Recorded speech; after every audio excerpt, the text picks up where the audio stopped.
2024년 12월 17일 아침, 이고르 키릴로프 중장은 모스크바 남동부의 리아잔스키 대로에 있는 아파트 단지에서 걸어 나왔다. 이곳은 크렘린에서 대략 7km 떨어진 곳이다. 그는 러시아 방사능, 화학, 생물학 방위군의 후장이었으며 러시아 군 전체에서 가장 고위급 장교 중 한 명이었다. 그는 나라에서 가장 잘 보호받는 수도의 중심에 서 있었다.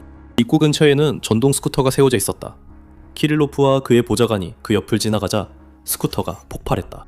러시아 국영 언론은 나중에 그 장치가 TNT 300g 상당의 폭발력을 지녔다고 추정했으며 이는 길 건너편 건물의 창문을 산산조각 낼 수 있을 정도였다. 두 남자는 즉사했다. 몇 시간 만에 우크라이나 보안국 SBU 내부 소식통이 여러 서방 매체에 이것이 우크라이나의 소행임을 확인했다. 이 잡전은 우크라이나 검찰이 키릴로프를 금지된 화학무기 사용을 감독한 혐의로 공식 기소한 지 하루 만에 실행된 것이었다. 이제 그 의미를 생각해 보십시오.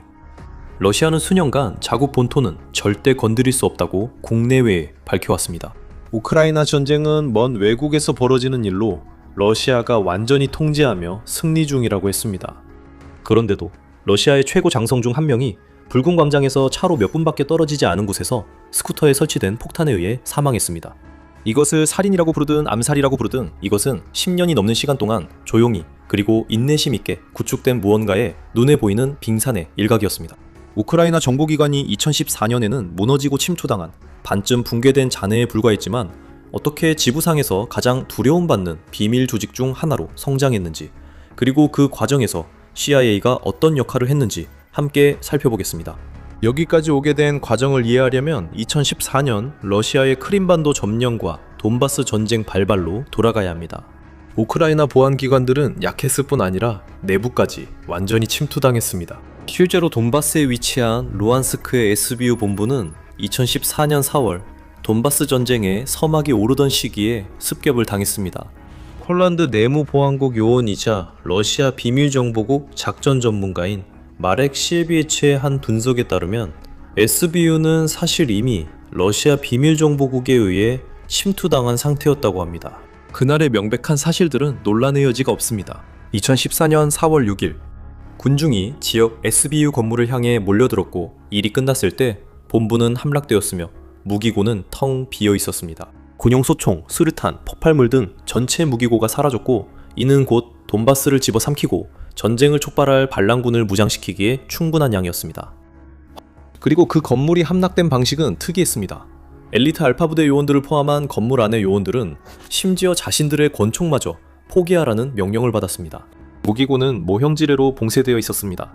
근처에 주둔한 12,000명의 병력이 있었지만 증원군을 보내지 않았고 전날 밤에 체포됐던 구금자들은 군중 속으로 다시 풀려나 즉시 공격을 주도하는 데 도움을 줬습니다.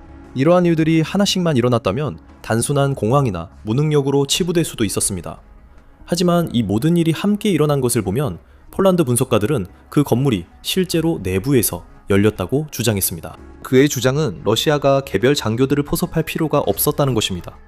왜냐하면 그 장교들을 통제하는 지역 정치인들, 즉 경찰과 행정, 그리고 보안국 전체에 걸쳐 네트워크를 가진 지역당의 후원자들에게 의존할 수 있었기 때문입니다.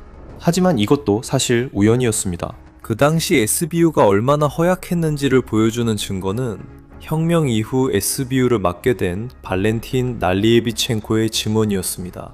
그는 자신이 인수한 기관이 텅 비어 있었고 이전 지도부는 러시아나 크림반도로 도망쳤으며 작전 타일도 무기들도 남아있지 않았다고 말했습니다. 그는 이 기관이 러시아 FSB에 의해 심하게 침투당했다고 묘사했으며 자신이 실제로 우크라이나 내에서 FSB 요원들을 체포하기 시작한 첫 번째 SBU 국장이라고 주장했습니다. 이것들 중 어느 것도 루안스크에서 무슨 일이 일어났는지 증명하지는 않지만 그런 일이 일어나기에 적합한 환경이 조성되어 있었다는 것을 보여줍니다. 그 기관을 운영했던 사람이 러시아 요원들로 인해 부패했다고 말할 때 그 전초기지가 함락된 게 아니라 넘겨진 것인지에 대한 질문은 더 이상 음모론이 아니라 합리적으로 물어볼 수 있는 일이 됩니다. 그래서 그것이 우크라이나가 출발해야 했던 폐허 같은 상태였습니다.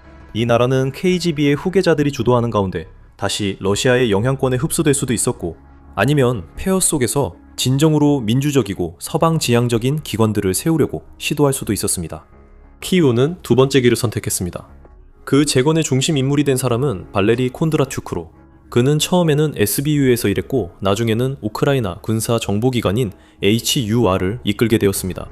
2015년 워싱턴 포스트와 뉴욕 타임즈의 조사에 따르면 CIA는 새로운 특수 SBU 부서인 제5국 창설을 지원했습니다.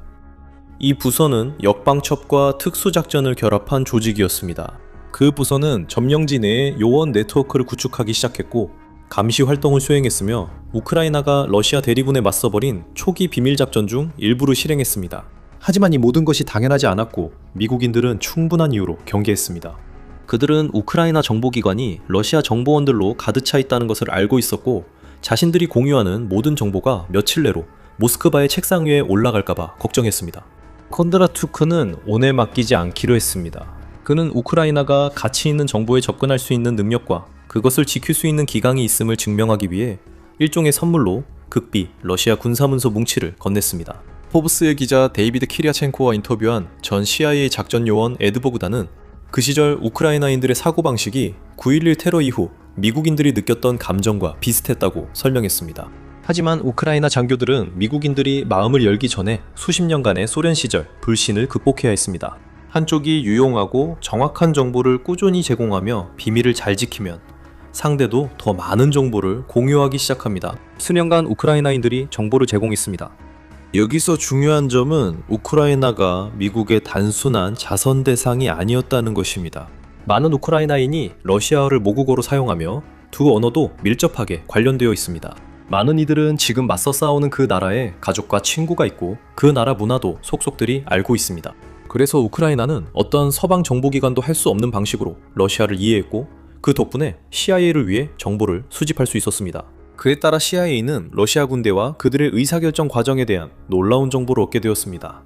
주목할 만한 기여는 도청된 정보였습니다. 이 자료는 2014년 우크라이나 동부에서 발생한 말레이시아 항공 17편 격추 사건에 러시아가 관여했다는 사실을 밝히는 데 도움이 되었고 2016년 미국 대선 개입의 배후에 있던 러시아 요원들을 추적하는 데에도 사용되었습니다.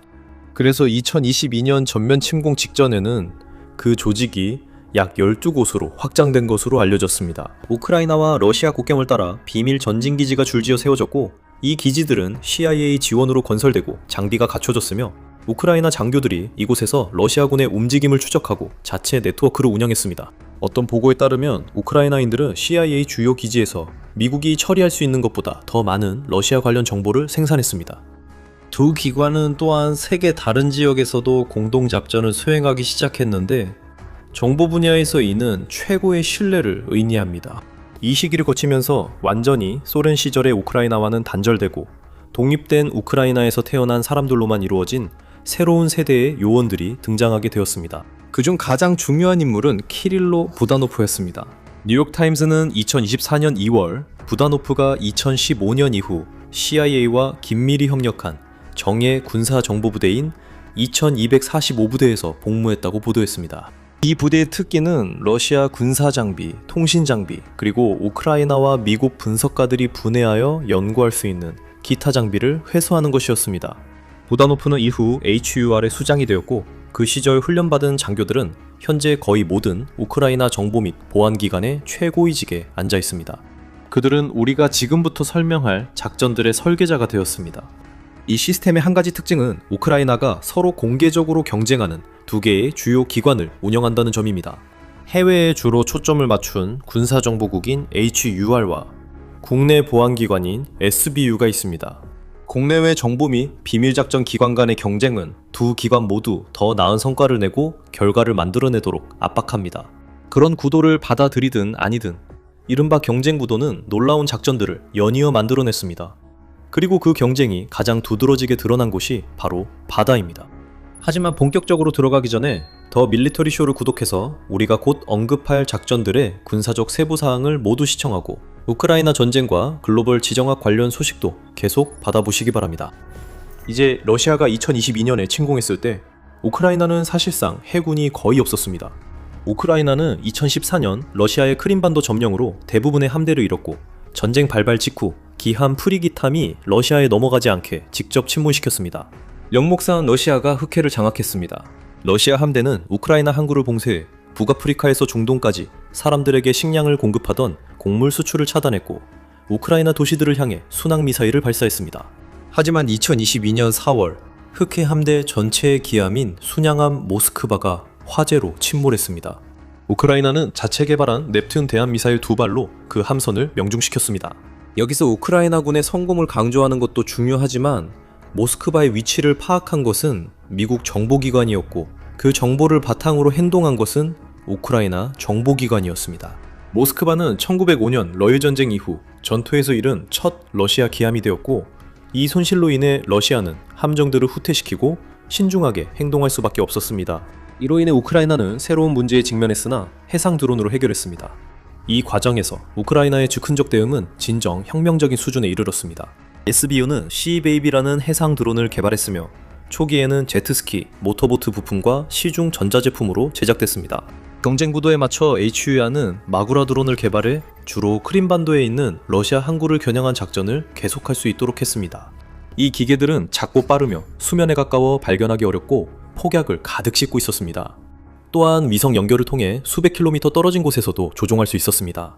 결국 서로 경쟁하던 두 우크라이나 기관이 각자 처음부터 무인 함대를 만들어낸 셈이었습니다. 2024년 2월 마구라 V5 드론 무리가 크림반도 근처에서 미사일 초계함을 침몰시켰습니다. 2주 후에는 상륙함 세자르 쿠니코프를 침몰시켰습니다. 3월에는 세르게이 코토프 순찰함을 침몰시켰습니다. 우크라이나가 약 6,500만 달러로 평가한 이 함정은 그에 비해 극히 적은 비용에 드론에 의해 파괴되었습니다. 서방 추정에 따르면 2024년 3월까지 우크라이나는 러시아 흑해함대의 약 3분의 1을 침몰 또는 무력화시켰고 나머지 함정들은 이동을 강요받았습니다. 노보로시스크 동쪽, 크림반도에서 수백 킬로미터 떨어진 곳으로 우크라이나 선박을 위협하거나 자신들이 지켜야 할 반도를 방어하기에는 너무 먼 거리입니다. 같은 작전과 반복된 SBU 작전으로 인해 케르치데그도 큰 타격을 입었습니다. 이 다리는 러시아와 점령된 크림반도를 잇는 상징적이자 물리적인 연결고리로 블라디미르 푸틴이 2018년에 직접 트럭을 몰고 건너며 개통했던 곳입니다. 그리고 나서 드론들은 그 누구도 이전에 해본 적 없는 일들을 하기 시작했습니다. 2024년을 마지막 날 마구라 드론이 개조된 열추적 미사일을 발사해 크림반도 해안에서 러시아 Mi-8 헬리콥터 2대를 격추시켰습니다. 그것은 해상 드론이 군용 항공기를 격추한 역사상 최초의 일이었습니다. 우크라이나 당국에 따르면 다음해 봄에는 미국산 사이드와인더 미사일을 장착한 업그레이드된 마구라 V7이 흑해 상공에서 러시아 Su-30 전투기 2대를 격추시켰습니다. 하지만 그것은 우크라이나 정보기관이 전쟁 수행에 직접적으로 기여한 방법의 일부에 불과합니다. 더 큰 그림을 위해 우리는 다시 육지로 돌아가 키릴로프의 죽음이 그 일부였던 공세를 봐야 합니다. 그 죽음은 기록에서 한 줄에 불과했고 초기 몇몇 공격은 공식적으로 자신들의 소행이라고 밝힌 적이 없었습니다. 2022년 8월 모스크바 근처 자동차 폭탄 테러로 러시아 민족주의 이데올로그의 딸 다리아 두기나가 사망했습니다. 미국 정보당국은 이후 우크라이나 정부 일부 세력이 배후라고 평가했으나 우크라이나는 이를 부인했습니다. 2023년 봄 상트페테르부르크의 한 카페에서 조각상 안에 숨겨진 폭탄이 러시아의 유명한 전쟁 블로거 블라들렌 타타르스키를 숨지게 했습니다. 러시아는 처음 우크라이나를 비난했고 조각상을 전달한 자국 정치운동가도 밝혀냈습니다. 1년 후 우크라이나 자체 보도를 통해 밝혀진 바에 따르면 전체 잡전은 우크라이나 비밀 정보기관에 의해 완전히 기획된 것이었고 러시아 활동가는 가장 쉽게 버릴 수 있는 존재로 이용되었습니다. 이로 인해 러시아 정보기관의 영향력과 위신은 더욱 떨어졌습니다. 이 사건은 또한 작전이 얼마나 무자비해졌는지를 보여주었습니다. 러시아 정부를 상대로 한 작전에 러시아인을 이용했고 저명한 군사 전략가, 분석가, 그리고 푸틴과 가까운 인물들을 제거하기 위해 42명의 사상자가 발생했습니다. 전쟁이 이어지며 속도는 더 빨라졌고 표적도 지휘계통 상위로 옮겨갔습니다. 2025년 4월 모스크바 동쪽의 발라시시카에서 발생한 자동차 폭탄 테러로 러시아 총참모부 주요 작전국 부국장이었던 야로슬라프 모스칼릭 중장이 사망했습니다. 그는 한때 노르망디 형식의 휴전회담에 참석했던 인물이었습니다. 며칠 후 우크라이나 대통령 볼로디미르 젤렌스키는 우크라이나 대외 정보국장으로부터 러시아 고위 인사 제거에 관한 보고를 받았다고 밝혔습니다. 그는 정의는 반드시 찾아온다고 덧붙였지만 모스칼릭의 이름을 직접 언급하지는 않았습니다. 2025년 12월 모스크바에서 또 다른 자동차 폭탄 테러로 파이닐 사바로프 중장이 사망했습니다. 그리고 2026년 6월 다미르 다비도프라는 포병 지휘관이 모스칼릭이 사망한 곳에서 1km도 채 떨어지지 않은 같은 발라시시카 지역에서 사망했습니다. 이 모든 것이 실제 군사적으로 성과가 있는지 궁금할 수 있습니다. 장군을 죽인다고 전쟁에서 이기는 건 아니니까요. 타당한 평가입니다. 우크라이나는 여기서의 가치가 신미적이라고 주장합니다. 전범 처벌을 보는 우크라이나인과 우크라이나의 손이 생각보다 더 멀리 뻗친다는 걸 알게 된 서방 시청자 모두에게 해당합니다. 그러나 더 냉정한 논리도 존재합니다. 이런 암살은 러시아 장교들에게 모스크바에서 군복을 입고 책상에 앉아 있어도 우크라이나를 상대로 한 전쟁을 안전하게 계획할 수 없다는 메시지를 전합니다. 러시아 보안기관들은 막대한 자원을 내부 감시에 투입해야 하며 전선이 아니라 내부 인물 보호와 정보 유출자 탐지에 집중해야 합니다. 하지만 우크라이나 비밀정보기관들도 우크라이나가 전장에서 가장 놀라운 성과를 낼 조건을 마련했습니다. 제5국과 우크라이나 국방정보총국이 점령지 내부에 구축한 요원 네트워크는 표적 정보를 우크라이나군에 전달해 정밀한 장거리 타격이 가능하도록 했습니다. 이로 인해 첨단 드론과 새로 개발된 미사일을 이용한 정밀 공격이 이루어졌습니다. 그리고 2024년 8월 우크라이나가 국경을 넘어 쿠르스크로 진격해 세계를 놀라게 했고, 제2차 세계대전 이후 외국 군대가 처음으로 러시아 영토를 점령했을 때 이 정보기관들의 정찰이 해당 지역의 작전상 허점을 밝혀냈습니다. 은밀한 전쟁과 정규전은 서로를 가능하게 했습니다. 우크라이나가 정보를 활용할 때마다 전선을 조금씩 더 밀어낼 수 있었고, 러시아 정보기관을 불안하게 만들었으며 자국 요원들이 다음 진격을 위한 더 많은 정보를 얻을 수 있게 했습니다. 이 모든 것은 2025년 6월 초 이제는 유명해진 스파이더웹 작전에서 하나로 보였습니다. 나중에 밝혀진 바에 따르면 이는 18개월에 걸친 작전이었고, 우크라이나 요원들은 드론과 발사 장비를 러시아로 밀반입해 트럭에 실린 평범한 조립식 주택처럼 보이도록 만든 나무 오두막 안에 숨겨왔습니다. 공격 당일 여러 러시아 공군기지 인근의 집결지에서 오두막 지붕이 열렸습니다. 목표 중 하나는 우크라이나에서 4,000km 이상 떨어진 시베리아 동부의 벨라야였습니다. 드론 무리가 러시아가 우크라이나 도시의 순항미사일 공격에 사용한 95형 폭격기 2대와 22M3 폭격기 2대를 손상시켰습니다. 이 폭격기들은 핵미사일 탑재가 가능한 드문 기종이었습니다. 우크라이나의 SBU는 처음에 41대의 항공기를 타격해 러시아의 전략 순항미사일 탑재기 약 3분의 1을 무력화시켰으며 피해 규모는 약 70억 달러에 달한다고 밝혔습니다. 방위정보업체 제인스는 위성 영상을 이용해 이번 공격으로 약 12대의 항공기가 파괴되고 여러 대가 추가로 손상된 것으로 평가했습니다. 한 고위 나토 관계자는 파괴된 항공기가 대략 13대, 총 40대가 손상된 것으로 추산했으며, 이번 작전으로 러시아의 장거리 작전 항공력의 5분의 1이 무력화됐다고 평가했습니다. 어떤 숫자이든 중요한 건 러시아가 더는 이런 폭격기를 생산하지 않아 모든 손실이 영구적이며 러시아의 힘 투사 능력에 직접 타격이 된다는 점입니다. 그리고 비밀 정보기관들이 벌인 마지막 작전은 러시아 경제를 겨냥한 것이었습니다. 바로 이 부분에서 CIA의 흔적이 다시 나타납니다.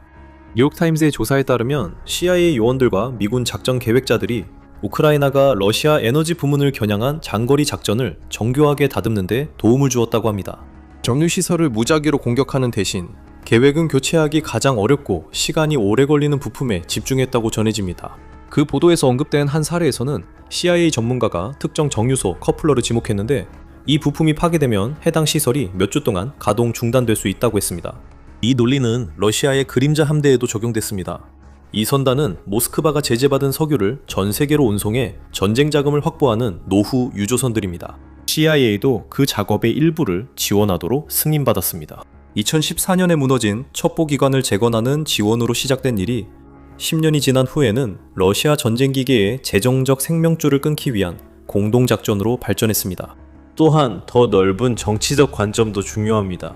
2025년 2월 도널드 트럼프 대통령과 젤렌스키 대통령 사이에 공개적으로 충돌이 일어난 후 워싱턴은 일시적으로 키이우와의 정보 협력을 중단했고, 공개적으로는 이것이 CIA와 SBU의 협력의 끝인 것처럼 보였습니다.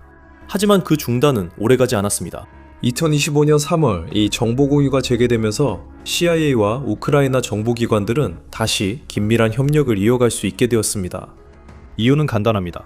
우크라이나가 CIA 지원에 의존했던 만큼 CIA 역시 우크라이나 요원들이 러시아 깊숙이 침투해 있다는 점에서 이익을 얻었기 때문입니다. 우크라이나는 서방 정보기관들이 쉽게 따라할 수 없는 방식으로 러시아를 이해하고 있기 때문에 우크라이나는 우크라이나와 러시아 영토뿐만 아니라 모스크바가 영향력을 행사하는 중동을 포함한 어디에서든 정보 작전에서 중요한 파트너가 됩니다. 그렇다면 이것이 더 넓은 전쟁에 어떻게 작용할까요? 푸틴의 통치는 러시아가 우크라이나보다 훨씬 더 강한 힘을 갖고 있고 침공해서 결국 승리할 것이라는 이야기에 달려 있습니다. 그리고 러시아의 비밀 정보 기관들이 우크라이나에 침투해 우크라이나를 불안정하게 만들고 러시아의 지정학적 영향권으로 끌어들일 수 있다는 믿음도 있습니다. 하지만 그런 믿음은 2014년 이전 시대에는 사실일 수 있었지만 지난 10년 동안 그 균형은 우크라이나 쪽으로 뒤집혔습니다. 그리고 우크라이나의 첩보 수장들이 그림자에서 모습을 드러내면서 러시아 어디도 결코 손이 닿지 않는 곳이 아니라는 사실을 전 세계에 보여주었습니다. 어쩌면 언젠가 바로 그 첩보 수장들이 푸틴의 몰락을 책임지게 될지도 모릅니다. 그는 자신이 정부의 최고 자리에 올려놓는 데 도움을 준 바로 그 사람들로부터 대중의 지지를 잃기 시작하고 있기 때문입니다. 더 많은 정보를 원하신다면 이 영상을 확인해 보시고 우크라이나 전쟁과 세계 지정학의 모든 최신 소식을 받아보시려면 꼭 구독해 주세요.